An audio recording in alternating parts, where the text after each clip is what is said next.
I think as a sport, we've always tried to be respectful of the environment we go into.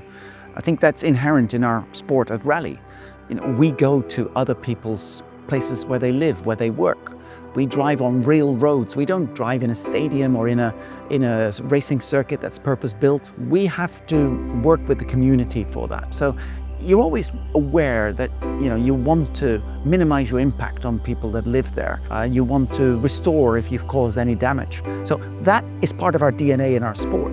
What I think is new is that last year we actually wrote that together and brought it all under one umbrella, which we call Beyond Rally, and which we expressed in our sustainability roadbook. 60+ pages of what we do, why we do it, and how we're going to do it, and what our targets for the future are.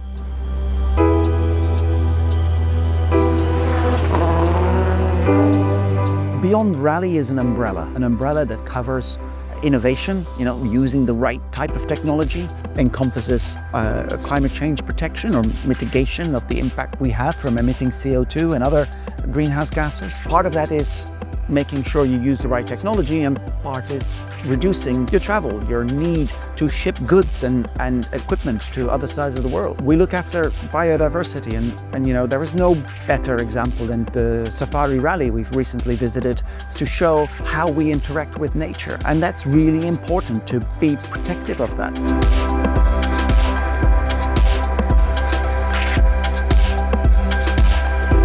Safari Rally is so unique from an environmental perspective. First of all, because of the areas we run the environment in. So we have 3 biodiversity areas. We call them IBAs, so International Bird Areas. We have Ramsar sites, wetlands of international importance. We have UNESCO World Heritage Sites.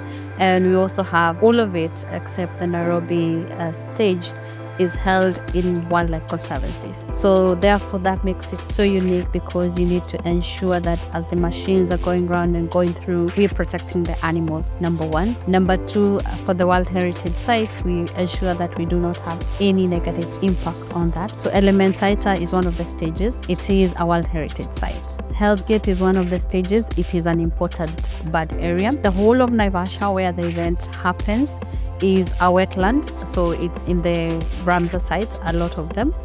And also we run in one of the stages called geothermal, and geothermal is where we produce electricity, and 90% of Kenya's electricity is green, and it's from geothermal energy. So these are the kind of areas where we run. So as the driver is passing or cruising through, you can see the geothermal steams, you can see the giraffe, you can see all sorts of wild animals. So it's quite interesting if you look at it, because we blend nature, man, machine. All of these things have to work in tandem and have to make sure that none affects the other.